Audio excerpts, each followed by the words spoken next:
see the boys, they're patting each other on the back, they're looking each other in the eye. It's time to come out and play. It comes down to this moment. Right from the first bounce, it's all up to you guys now. It's on the line and away we go. Opening bounce of the game.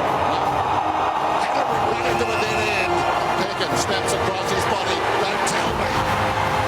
Things falling into place for the Bulldogs. McLean hooking. Oh yes. That is the cream of what has been a beautiful first half game. Oh yes, he's done it. The package.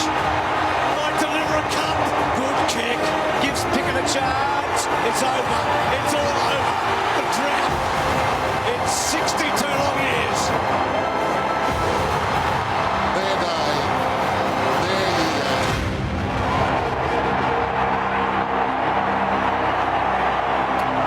What a win. What a final series. What a remarkable result.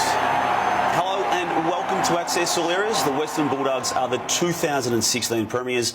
They are an unbelievable story, Matthew Lloyd. Damon, it'll go down as one of the greatest grand final wins in the history of the game. I truly mean that. I was emotional sitting back watching it myself, because this side, come from 7th, the way they won their 4 finals, to beat West Coast away, Hawthorn, GWS at Spotless, and then knock off the highest ranking side, the Sydney Swans, and the way they did it, they just keep wearing you down.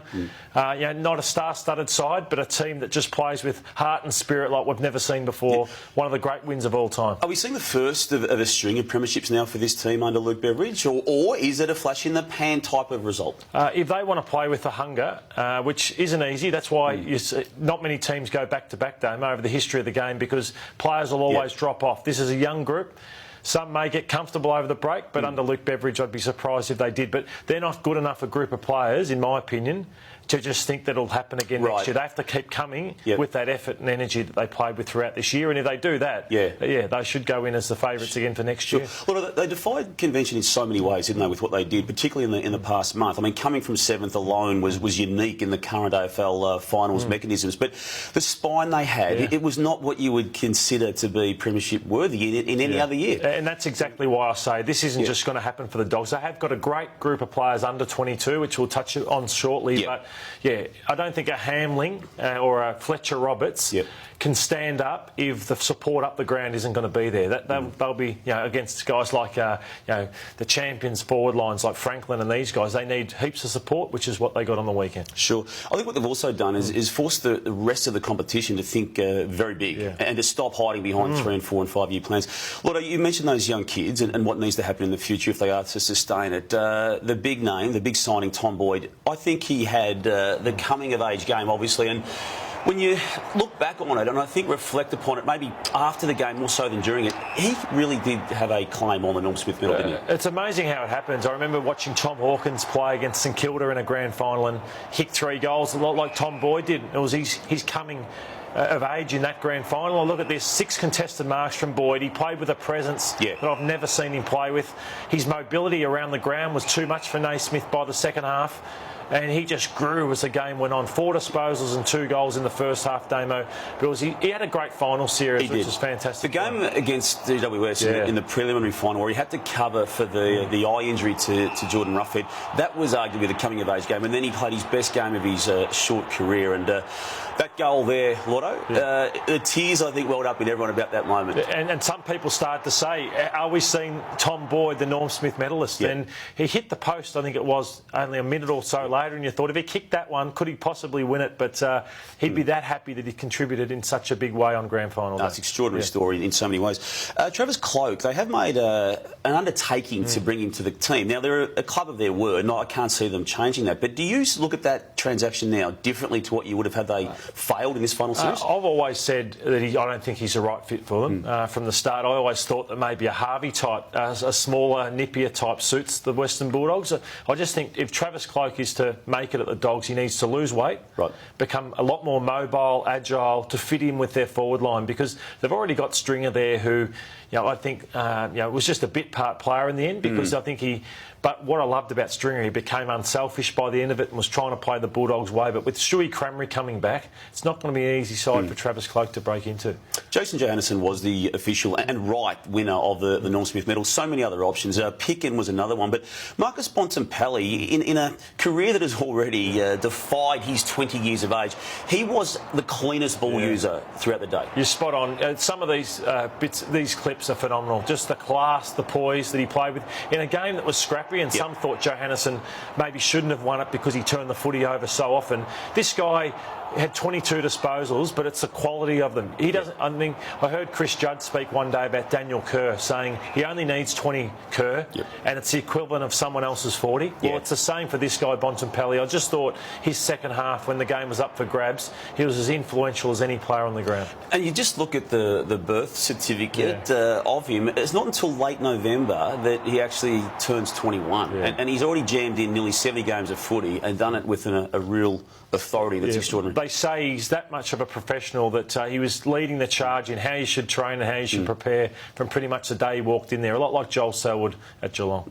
2 years ago, as we sat here reflecting on the 2014 Grand Final, Luke Beveridge was not coach of the Western Bulldogs. He walks in and has just turned that place around and turned the lives of people and the lives of supporters around. Amazing. They say his emotional intelligence in how to deal with players is first class, and I think that if you could only bottle what he's brought to that football club, every club would want to do it, because, as I said, you see Bontempelli here tipping the Powerade over him, Gatorade shower like they do in American sports. And what he did, this moment, I had tears streaming down my eyes. I'm not embarrassed to say that. He just doesn't want the limelight, Damo. Yeah, he just goes about his business. No, I was the same. I welled up. And you sort of wanted him to be part of the cup going up for the first time, but he just stood in the background, didn't he? And I don't think it matters to him. And the medal going to Bob Murphy, he doesn't want it back. It's the achievement itself is all that he needs. And for the last couple of years, he's dropped players where he just drops them. And we saw with Stringer, didn't care. Round 22, 23, you're out of the side. I think he dropped Stewie Cramry last year as well. So it doesn't matter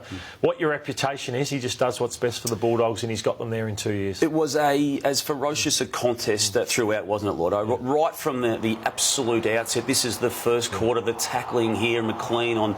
Oh, sorry, that was Cordy on Hannabury. This courageous moment there from Jack, who then missed the goal, unfortunately, but it was quite extraordinary what we witnessed here. This is the opening play of the second term. I heard Easton Wood talk after the game. He said it's exactly what grand finals should be about. It was tough, it was brutal. We all thought if they could match the Sydney Swans in this department, they were every chance to run over the top of them, and that's exactly what happened. Lance Franklin, I thought he tried to do too much, and he couldn't break the tackles of the Western Bulldogs, so they just outworked the Sydney Swans. It was interesting, John Longmire said his team didn't work hard enough. I'm not so sure. I just think that they were too good, and they took in underdone players, the Sydney Swans, and I think it hurt them in the end. And both those men you mentioned, Mills and McVeigh, they didn't have their best games, did they?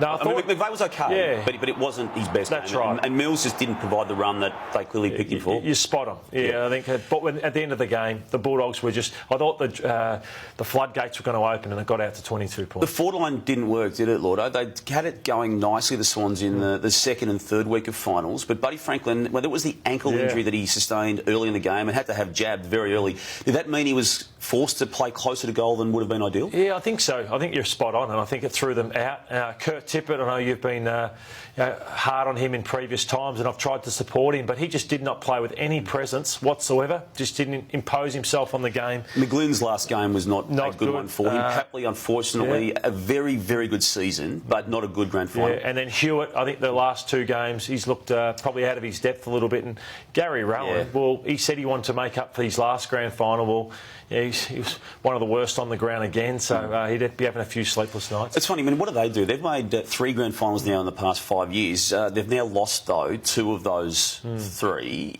What do they need to do to maintain? Do they just have to tinker? Because they haven't got much salary, or they've got no salary cap space. Well, I think they might have to move on a big name, maybe, and some will say it's Tom Mitchell. I think they have to keep him, Damon. We'll touch on him in a sec, but maybe they need to trade out a Gary Rowan type. Right. Even, I look at Kurt Tippett, and I wonder whether you you save some salary cap room when Naismith has come on. Yeah. They got Nan Curvis and think, would you move him on?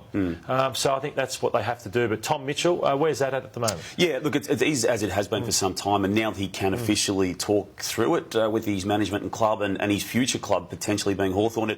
They've got the money in front of him. The Swans can't go near the money. They're going to rely on him just to stay as part of the group if he is to stay. But Hawthorn, as we go into this trade period, Lordo, and as we speak, Trade Radio 2016 has launched. Look, they do hold the key, Hawthorn. They need to get the Jager O'Meara transaction done. It's not going to be easy because Gold Coast will be playing particular hardball, but a couple of contracted players who will dominate the news in the next couple of weeks. Jesse Hogan, Melbourne keen to re-sign him. Still no movement on that front. And also a couple of other contracted players in Brett Delidio and also Stephen Motlop, Hamish Hartlett too. So big names coming, and you're part of it this year with Trade Radio. Yeah, really looking forward to it. It's that time of year where obviously teams haven't seen supporters haven't seen their teams play for a month are just craving some news on their clubs. But you have become very big, Damon. We like to finish with a funny at the end of Access All Areas, and you've become that big. Not only have you got an emoji, you've got a meme.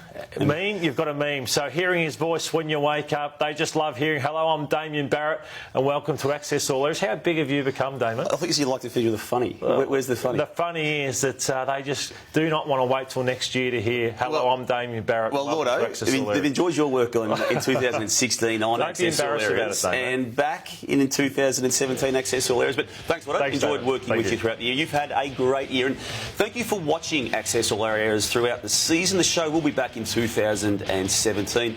The season may finish, but at afl.com.au we are ramping up the content. The trade period and the draft will all be covered comprehensively by our team here, and it really is the only place to go for all the latest news and quality video content. Thanks for watching.